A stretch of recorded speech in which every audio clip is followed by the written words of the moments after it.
Hello, I'm Antonio Mora, and this is the newsandnews.com Day in Brief. Another day, another runaway train of news. It began with a dawn tweet from President Trump arguing he'd never said he'd attack Syria, and that it could be soon or not so soon. Clearly, the president was reacting to the criticism he'd gotten for previously tweeting he would attack Syria, seemingly going against his much-repeated promise that he would never telegraph military action. Later in the day, he met with top officials at the White House, and the word was that no decisions had been made on what to do in Syria. But the drumbeat for action is growing. French President Macron said that he has proof the Assad government used chemical weapons in the recent Douma attack, and UK Prime Minister Theresa May summoned her cabinet to discuss Syria.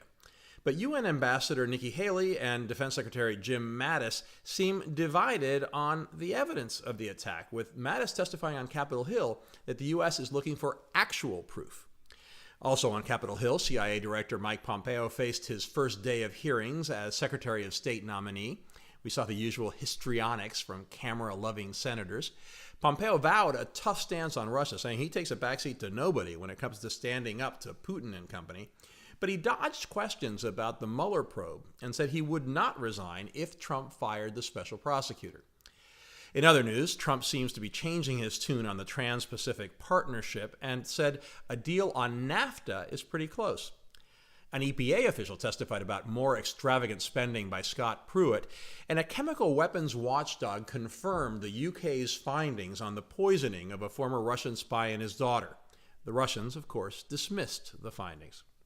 And then there was James Comey, ready for his book tour, but facing an RNC plan to discredit him using Democrats, and he's also facing a firestorm after ABC released bits of the former FBI director's interview with George Stephanopoulos, including Comey comparing Trump to a mob boss. In our Alternate Universes segment, conservatives and social media converged on the importance of the Rod Rosenstein story. The number 2 at the Justice Department met with the president today. But liberal media focused on how the White House is prepping an effort to undermine Rosenstein as a negative, while conservative media saw that as a positive. Liberal media also ran big with a story about the National Enquirer's parent paying a New York doorman for a salacious, unproven story about Trump, while conservative media downplayed it.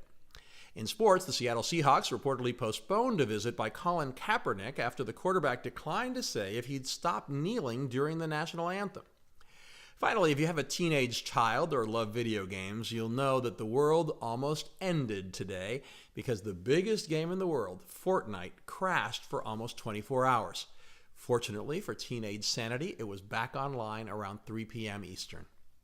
We have all those stories and much more updated around the clock on newsandnews.com.